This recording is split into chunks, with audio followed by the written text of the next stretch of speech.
زما د ماشومتوب یو څو جالبې خاطرې د ریګو کوټنۍ د کاغذونو تیارې په تک تور اسمان کې سپینې سپینې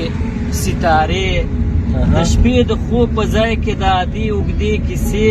د اوړي په موسم کې خوب په بام باندې د شپې او واړه زاړه راټول زموږ په کور کې په ناشتې د پلار او د کاکا مې په سیاست کې شوې دعوې شوې بدلې په آخر کې په جګړې په کور کې بده ورځ وه خوله مې ولې لټیې زه داسې وم ډار شوی مې نه وته له خولې او لوېدلې وې په جنګ کې د تور سرو لوپټې د وینو لاره وتې وه د کور له دروازې کاکا مې پلار وهلی وه په نس کې په چړې بابا مې په کاکا باندې وار وکړه د بیلچې له خلکو کلی ډک و بنده نه ورته نږدې او یوه کور ته یې راوړې یوه ورځ دوې جنازې رښتیا په هغه ورځ د دوی دا شخړه وه په دې یوه کوه صفت د امریکا بل د روسیې یوه کوه صفت د امریکا بل د روسیې او زما د ماشومتوب یو څو جالبې خاطرې د ریګو کوټنۍ د کاغذونو تیارې چې وشوله دا پیښه بیا نو وروسته تر هغې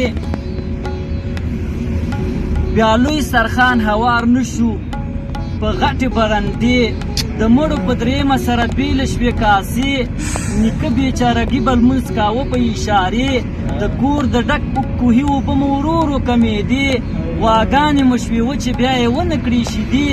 لیوانو مو خوړل غټ غټ پسونه د رمې د کور د ونو پاڼې په سپرلي کې ژړېدې د باغ تکې شنې ونې مو بې وجې وچېدې کاکا ناوې او مور به مې هر وخت وې سره سرې تر منځ د ماشومانو هم پیدا شوې فاصلې یو بل ته مو ځای ونیوه په زړونو کې کینې و زه او د کاکا زوی په یو بل وهو ټاپې د یو او بل د مرګ لپاره ګرځو وسلې هغه دی په طرف د امریکا زه د روسیې په طرف د امریکا زه د روسیې نور چپ شه قیسه بس دی لاس دې ونیسه په خولې اوس در څخه ونیشي کیسه د یارانې چې اوس در څخه ونشي کیسه د یارانې زبردست ډېر خوندور